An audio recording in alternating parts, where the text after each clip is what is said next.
I knew something was wrong the moment I saw the bright red notice nailed to my door. Bold letters screaming. At first, I thought it had to be a twisted prank. But then the HOA president herself, our neighborhood's self-appointed queen, appeared at the end of my driveway, arms crossed, smirk carved into her face, already dialing the police. By the end of the week, she'd try to evict me, smear my name, and nearly push me out of the only home I had left. But here's what she didn't know. I had a plan, and by Friday, she'd be the one in handcuffs. So want to know how it all went down? Before everything unraveled, life in my little cul-de-sac was quiet in the kind of gentle, predictable way people spend decades dreaming about. My home sat at the very end of a curved street, lined with identical mailboxes and trees that all leaned the same direction. When the afternoon breeze rolled through, it wasn't fancy, but it was mine, paid off after 37 years of steady work, double shifts, and more peanut butter sandwiches than I'd like to admit. I'd retired only 6 months earlier. My plan was simple: mornings in the garden, afternoons on the porch with a book, and evenings spent video calling my grandkids who lived too far away to visit often. For once in my life, time was mine. No more deadlines, no more schedules, just peace. But peace, I learned, is fragile in a neighborhood controlled by an HOA with too much time and too little compassion. When I first moved in, long before the neighborhood became the postcard perfect enclave it is now, the HOA barely existed. A handful of neighbors would meet once a year, mostly to argue about who forgot to bring potato salad to the block party. Things changed over time. People moved out, new residents moved in, and with them came a sternness I'd never experienced before. Suddenly the newsletter was full of warnings about mailbox paint colors, lawn height measurements, and community standards that seemed to multiply every month. Still, I kept my head down. I cut my grass every Wednesday. I trimmed my hedges exactly the recommended length. I paid my dues early, even though I never attended the monthly meetings. At my age, I didn't have the energy for neighborhood politics, and as long as they left me alone, I was happy to return the favor. For a while, that worked. I'd see the new HOA president, Karen, storming up and down the sidewalks with her ever-present clipboard, scrutinizing everything from garbage can placement to the spacing between patio chairs. She had a way of moving like she owned the entire neighborhood, chin lifted, eyes narrowed, always searching for imperfections. If she ever noticed me watching from my porch, she'd offer a tight smile that never reached her eyes. A courtesy, but not a warm one. I reminded myself she was someone else's problem. And she was, until the Thursday morning. I saw her standing at the end of my driveway, staring at my home, as if she were measuring it for demolition. I didn't think much about it at first. Just Karen being Karen. Though something about the way she shook her head and scribbled in her notebook left an uneasy coil in my stomach. The next day, the bright red notice appeared on my front door. At first, I stood there frozen, the paper trembling in my hand as I read the words again and again. According to the letter, the HOA believed I was in violation of a newly approved age and occupancy guideline, a rule I had never heard of, that apparently restricted who was appropriate to live alone in homes of a certain size. I didn't understand. I'd been a resident longer than nearly everyone on the board. I'd paid every fee on time, attended every inspection, and followed every rule, no matter how petty or inconvenient. And now, with no warning, I was being told I wasn't fit to live in the house I had built my life in. I should have known then that this wasn't just a mistake. This was the beginning, the opening shot, the first sign that the simple, peaceful retirement I'd planned was about to be swallowed whole by something much darker than an overzealous HOA. Over that weekend, I tried to shake it off. I went about my routine as usual, watering the tomatoes, sweeping the porch, waving to the neighbors who passed by with their dogs. But every time I looked toward the HOA president's house, I felt her eyes on me. Watching. Waiting. Almost daring me to break another rule, even though I still had no idea what rule I had supposedly broken in the first place. I caught glimpses of whispered conversations between neighbors, eyes flicking toward my house before quickly darting away. Cars slowed when they passed. The mail carrier, who usually chatted with me for a few minutes each day, barely made eye contact. It was as if the entire neighborhood had been handed a script, and I was the only one who hadn't been given my lines yet. And then came the first letter. Then another. And another. Each one more aggressive than the last. Each one filled with accusations that didn't make sense.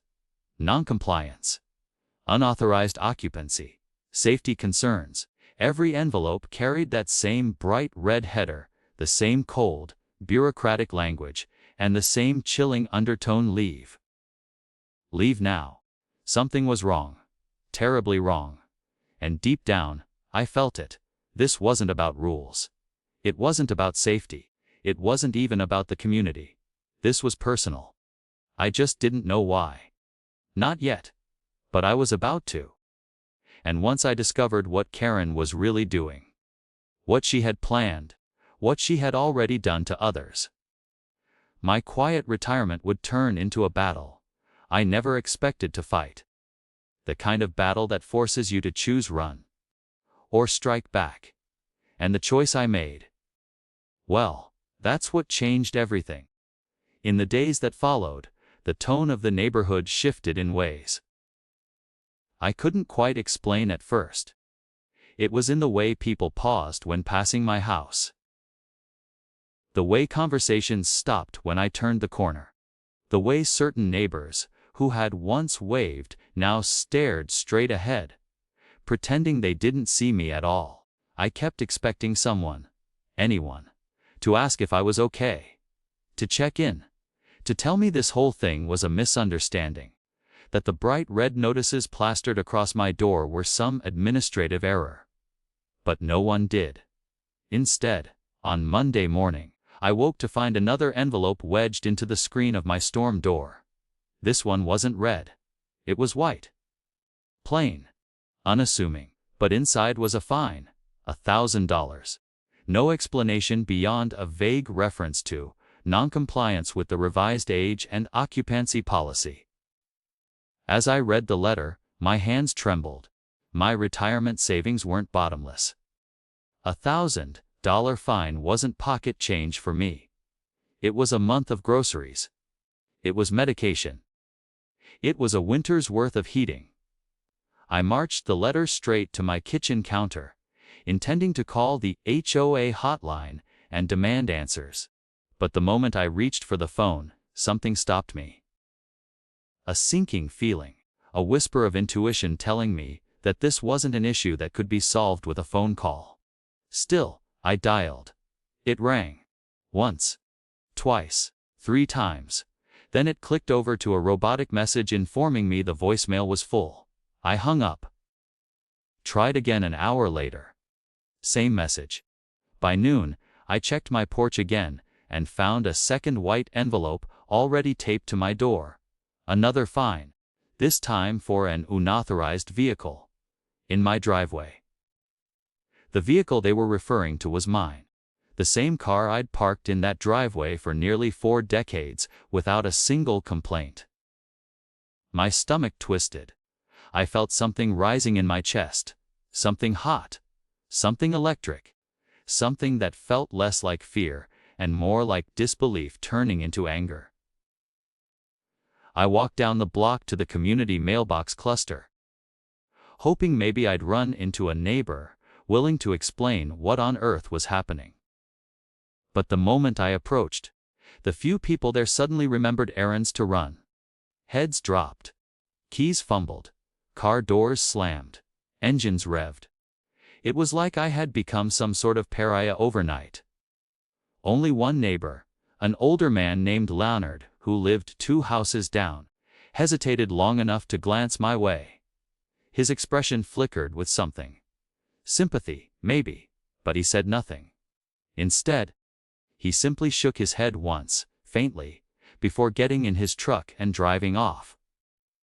I stood there alone on the hot pavement, trying to make sense of the unspoken warning in that small gesture. That was when I noticed the camera. A small, black device, mounted on a newly installed metal stake across the street, pointed directly at my house. It hadn't been there the day before, and it wasn't the only one. As I scanned the coal-d sack, I saw 2 more tucked near mailboxes, and another perched at the end of Karen's walkway. All aimed at me. My pulse hammered. My mind raced. Why? What did they think I was doing? What did they claim I had done? By Tuesday morning, the harassment escalated. I found my garbage bin sitting in the middle of the street, with a notice stuck to it. I am pro parasit psmnt, tuden 50 de findal. I found a second notice on my front lawn, UNAP Arvid Gerdien ORMNs. 300 Fiani, and when I checked my mailbox, I discovered yet another, FIL Uritiomai NTAAN Laenskapi, da 500 Fini, but my yard was immaculate. I had trimmed the hedges that very week. My lawn was the same as it had always been. Maybe better, if I was honest. It became obvious these fines weren't about rules, they were about pressure. Harassment. Intimidation. Someone, no, not someone. Karen wanted me gone. The question was why. By Wednesday, the stress was beginning to eat at me. I barely slept. Every creak in the house made me jump. Every car door made me tense. Every rustle outside made me wonder if another notice was being taped to my door. I felt like I was being hunted, watched, evaluated from all angles for reasons I still didn't understand. But the worst came that evening. I stepped out onto the porch, hoping the cool air would settle my nerves. The sun was just dipping below the rooftops, casting long shadows across the street. For a moment, everything felt quiet, still, almost peaceful. Then I noticed the blinking red light on the camera across the street. Then the one beside the mailboxes. Then the one near Karen's walkway. All 3 were blinking in sync. Recording. My heart thudded. I stepped back instinctively. And that was when I saw her. Karen. Standing at the edge of her lawn, hands clasped behind her back, face blank and unreadable, watching me. Not pretending. Not hiding. Just staring openly, almost triumphantly, as the cameras continued to blink. In that moment, something inside me snapped. I wasn't a lawbreaker. I wasn't a threat. I wasn't some helpless old burden dragging down the neighborhood. I was a homeowner. A taxpayer. A human being who had lived here longer than any of these newcomers combined. I was tired of feeling hunted in my own home. I marched inside, grabbed every envelope, every notice, every picture I'd taken of the cameras, and spread them across my kitchen table. I studied them one by one, searching for patterns, clues, anything that could explain what was happening, and slowly, a picture began to form. The fines all referenced the same obscure policy, the same age and occupancy guideline that supposedly required residents of my age to live with another adult or relocate to an approved assisted living facility. The policy claimed it had passed unanimously at a recent HOA meeting, but I hadn't been notified of any such meeting, and I hadn't received any minutes. No email, no letter, no vote. It didn't make sense. Unless I wasn't supposed to know. Unless someone had pushed it through quietly, behind closed doors. Unless this was orchestrated. My thoughts raced faster than my heartbeat. I grabbed the old binder, where I kept every HOA document I'd saved over the years. I flipped through pages, scanning bylaws, amendments, rules, and guidelines. And that's when I found it, small, easily overlooked, but unmistakable. A clause buried in the architectural guidelines stating that if a property was deemed in violation of community standards, and the owner failed to resolve the issue, the HOA had the authority to pursue foreclosure as a last resort. Foreclosure. A chill shot through me. They weren't just trying to find me. They were trying to take my home. But why mine? Why now? I leaned back in my chair, staring at the mountain of paperwork, the cluster of fines, the photographs, the flashing cameras, and suddenly it clicked. My property sat at the end of the cul-de-sac, the largest lot, the only one with direct access to the rear greenbelt the HOA had been trying to repurpose for months. A proposal I vaguely remembered seeing in an early newsletter, but hadn't thought much about at the time. A community gym, they said, a recreation center, a pool expansion, something for the greater good, but they needed the land, my home.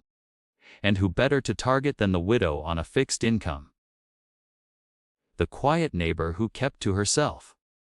The one they thought would be too tired, too overwhelmed, too old to fight back. My hands curled into fists. Heat pulsed through me, not from fear this time, but from something fiercer. Something sharper. Something that had been sleeping for a long time. They thought I was weak. They thought I was vulnerable. They thought I would roll over and leave quietly. But they were wrong. I wasn't leaving. And I wasn't done. I spent the rest of that night doing something I hadn't done in years, researching. Digging, hunting for every piece of information I could find. I scoured public records. I went through years of old HOA newsletters. I looked up nonprofit filings, meeting minutes, property proposals. Anything with a signature or timestamp. And with every document, every note, every scribble on the margins, I found more holes, more inconsistencies, more evidence that something rotten had been festering under the surface of this neighborhood for years. It wasn't just me. I wasn't the first. There had been others. Homeowners who'd moved away suddenly. Properties that had been abandoned. Homes the HOA had quietly taken possession of, renovated, and sold for a profit. And at the center of every decision, every vote, every signature, was Karen. By the time the sun began to rise, my kitchen table was covered in a sprawling web of documents, photos, sticky notes, and timelines. And I realized something with absolute clarity. I wasn't dealing with a strict HOA president. I was dealing with someone who had built an entire system of power, carefully hidden behind rules, policies, and bureaucracy, designed to take from people like me. And she had no idea that I had just uncovered her entire scheme. But she was about to find out. Because I wasn't just fighting back anymore. I was preparing to expose her. And what happened next would take this quiet neighborhood and crack it wide open. By Thursday morning, I had slept no more than 2 hours. But adrenaline carried me like a current I couldn't step out of. My kitchen looked like an investigation scene.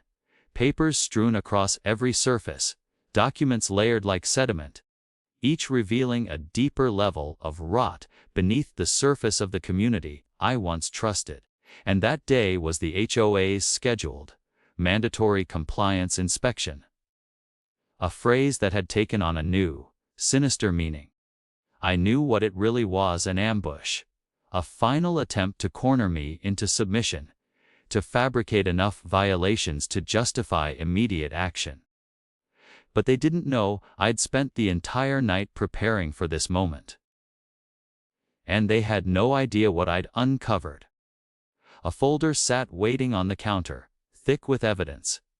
Meeting minutes altered after the fact, signatures forged, bank statements routing HOA funds into an LLC, owned by Karen's husband, documents showing that multiple properties had been seized, renovated, and sold at a profit with none of the money reported to residents. I wasn't just ready. I was armed. Just not in the way they expected. As noon approached, I watched cars begin to line the street. 3 board members, 2 HOA volunteers, a city code inspector I'd never seen before, and of course, Karen, stepping out of her SUV, like she was exiting a private limousine. Clipboard in hand, chin tilted high, smile thin as a razor blade. Behind her, a small crowd of neighbors gathered, drawn by the spectacle. Some pretended they were just out for a walk, but their eyes stayed glued to my house. I felt the weight of their stares like heat on my skin. This wasn't an inspection. It was a public display. A warning. To anyone who dared question her. To anyone who might think for themselves. To anyone who might imagine they had rights. I stood on my porch, steadying myself on the railing, folder tucked under my arm like a shield. I wasn't a confrontational person by nature, but something had changed in me over the past few days. I was tired of being hunted, tired of being bullied, tired of being treated like I was disposable. They wanted a show. Fine, I'd give them one. The group marched up my driveway in a tight formation. I could feel the tension ripple through the air as they approached. Clipboards raised like weapons, cameras pointed at my house, pens already poised to write. For a moment, I could see the victory in Karen's eyes. She thought this was the end. She thought she had broken me. She thought she was about to sign the final paper that would push me out of my own home. But then I picked up the folder, and the moment I did, I saw something flicker in her expression. Something new. Something close to fear. I opened the folder slowly, deliberately, making sure she could see the thick stack of documents inside. I watched the confidence on her face begin to crumble as she recognized pages. Her own emails, her own signatures, her own board minutes. All exposed. Before she could react, I stepped down from the porch, holding the evidence where everyone could see. The neighbors leaned in instinctively, drawn by the tension, by the electricity in the air, by the sense that something irreversible was coming. I held up the first document, meeting minutes from a session I had never been invited to, supposedly approving the age and occupancy guideline. But now, with the timestamps and metadata I'd uncovered, it was clear the document had been edited 3 days after the date printed on it. Next came the bank records, transfers from HOA accounts to an LLC that shared a mailing address with Karen's home.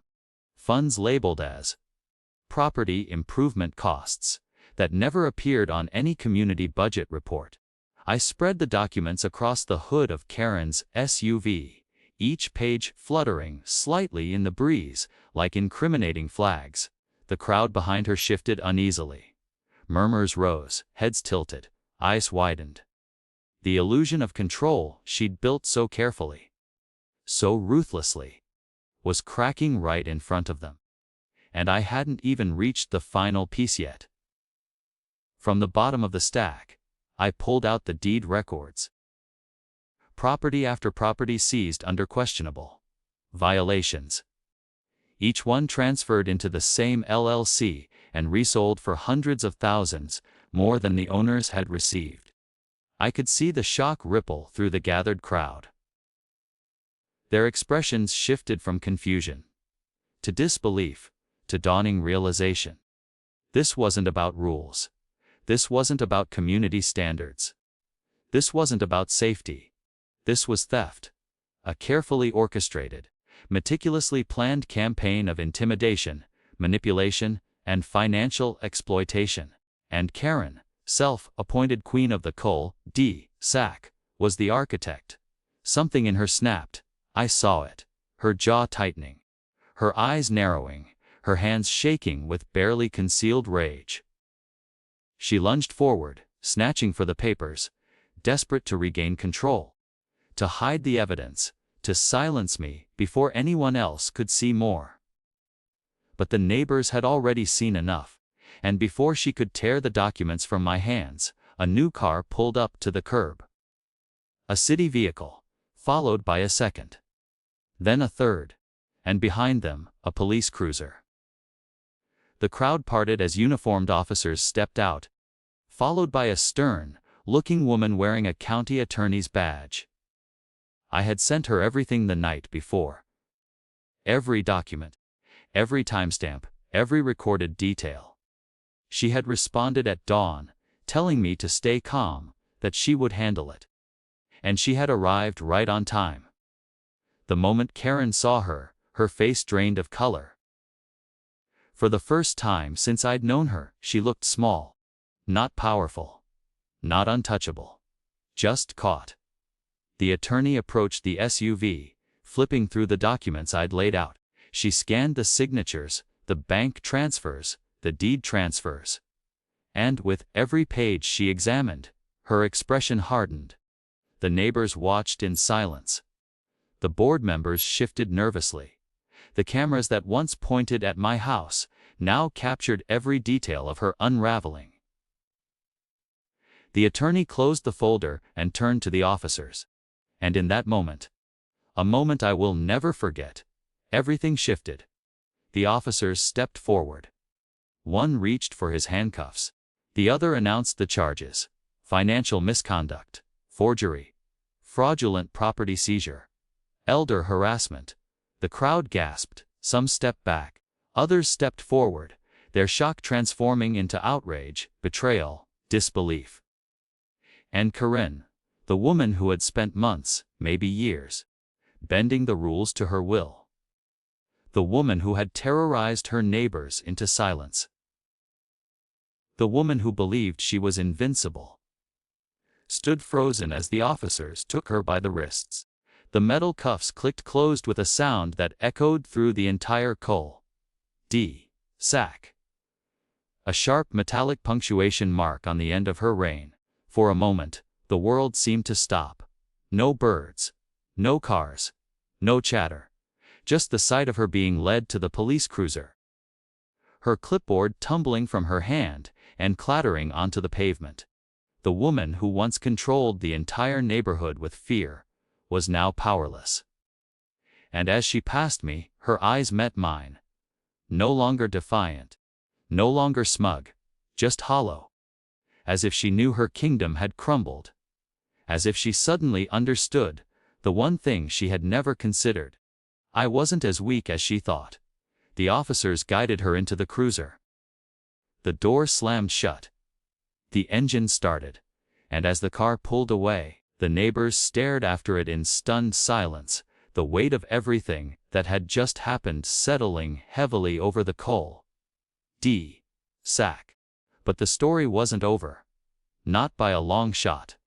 Because the fallout from that moment, those handcuffs, that humiliation, that shattering of her power, was only just beginning. And what followed would change the entire neighborhood forever.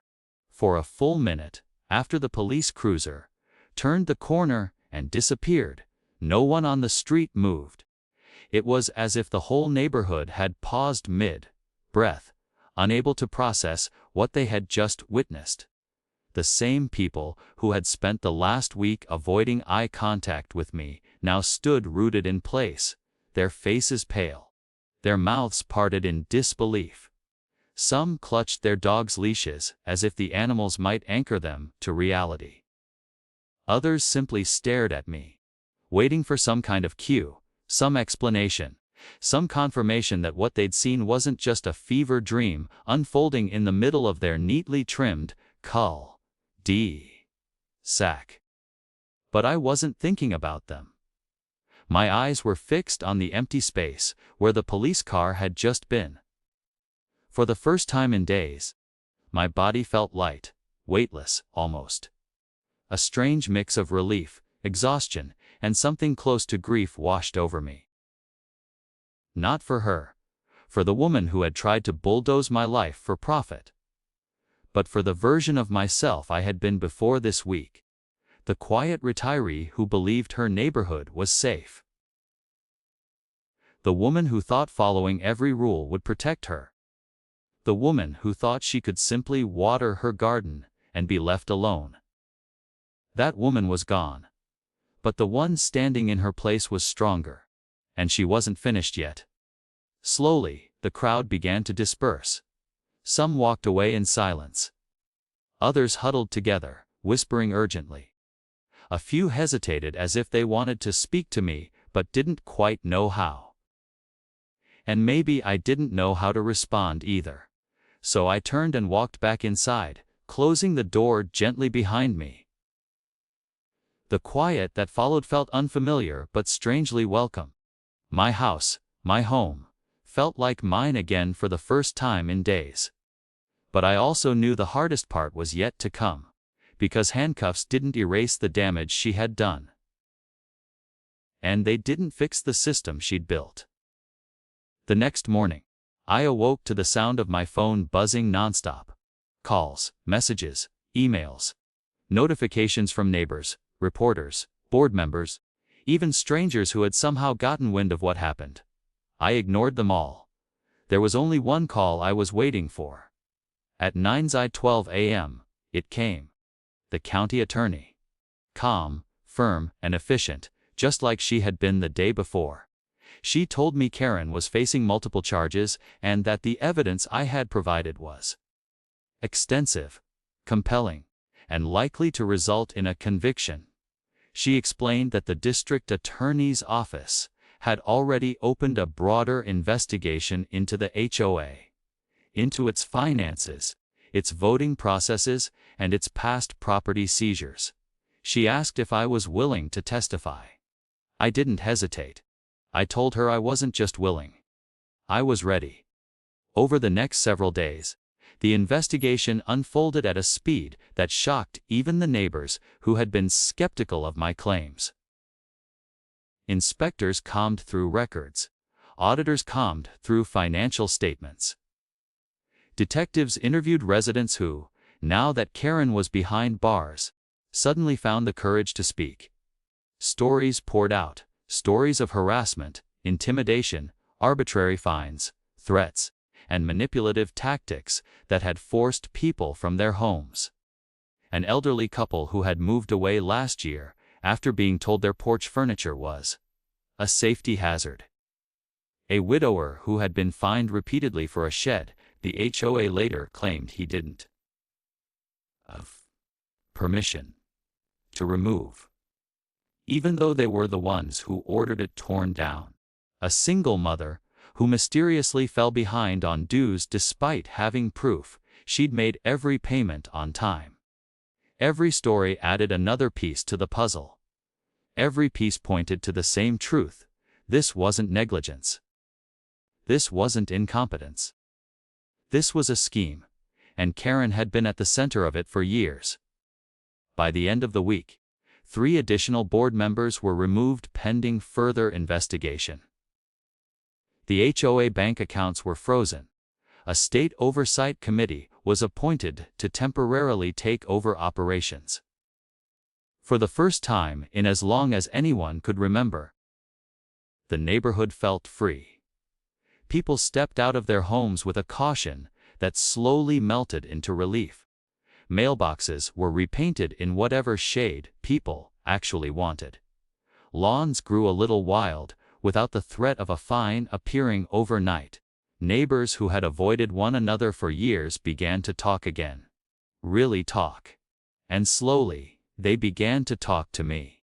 It started with small gestures. A plate of cookies left on my porch. A handwritten card slipped into my mailbox. A bag of fresh lemons from the tree 3 doors down. Then came the conversations. People who had once hurried past me on the sidewalk stopped to apologize. Some with tears in their eyes. Others with shame in their voices. They admitted they had known something was wrong for years, but had been too afraid to speak up. Too afraid to be next. too afraid of losing their homes. I understood. Fear is a powerful thing, and Karen had wielded it like a weapon. But now, her power was gone, and in its place, something else was taking root: community. Real community. The kind that isn't built on control or appearances or threats, but on connection, honesty, and shared experience. Within a month, a new election was held under the supervision of the state committee. This time, the process was transparent, fair, inclusive. For the first time, everyone's voice mattered. Neighbors who had never imagined themselves in leadership positions stepped forward. People who had been silent for years volunteered to serve. And when the votes were counted, the new board looked nothing like the old one. They weren't perfect, but they were honest. And that was enough. As for me, they insisted I take a seat on the board. They said I had earned it. They said they trusted me. They said they needed someone who wasn't afraid to stand up when things went wrong. But I said no. Not because I didn't care. Not because I was tired. But because I had already fought the battle I needed to fight. And I knew it was time for others. Those who would still be here long after I was gone. To take the reins and rebuild this community, the way it should have been from the beginning. Instead, I offered to help from the sidelines. To answer questions. To guide them through the new processes. To share what I had learned. Not about bylaws or audits or investigations, but about courage, vigilance, and the cost of looking the other way. Because if there was one lesson this entire ordeal had taught me, it was this: power doesn't corrupt only the powerful. It corrupts the community that allows it. And sometimes, all it takes to stop that corruption is one person willing to say, enough. Months passed. The neighborhood settled into a new rhythm. The cameras that once pointed at my house were removed. The fines were dismissed. The fraudulent policies were thrown out. My record was wiped clean. I returned to my garden, my books, my quiet mornings, my peaceful evenings. But something was different now. People waved again, stopped by, checked in. Not out of fear or obligation, but out of genuine connection. And although I never asked for attention, word of what happened spread far beyond our little cul-de-sac. A local journalist wrote a story about the case. A regional station picked it up. Other neighborhoods reached out, asking for advice, for documents, for guidance on how to challenge their own HOAs. It shocked me, at first, how common these stories were.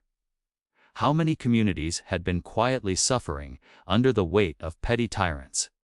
How many people had felt as helpless as I had. But it also reminded me of something important.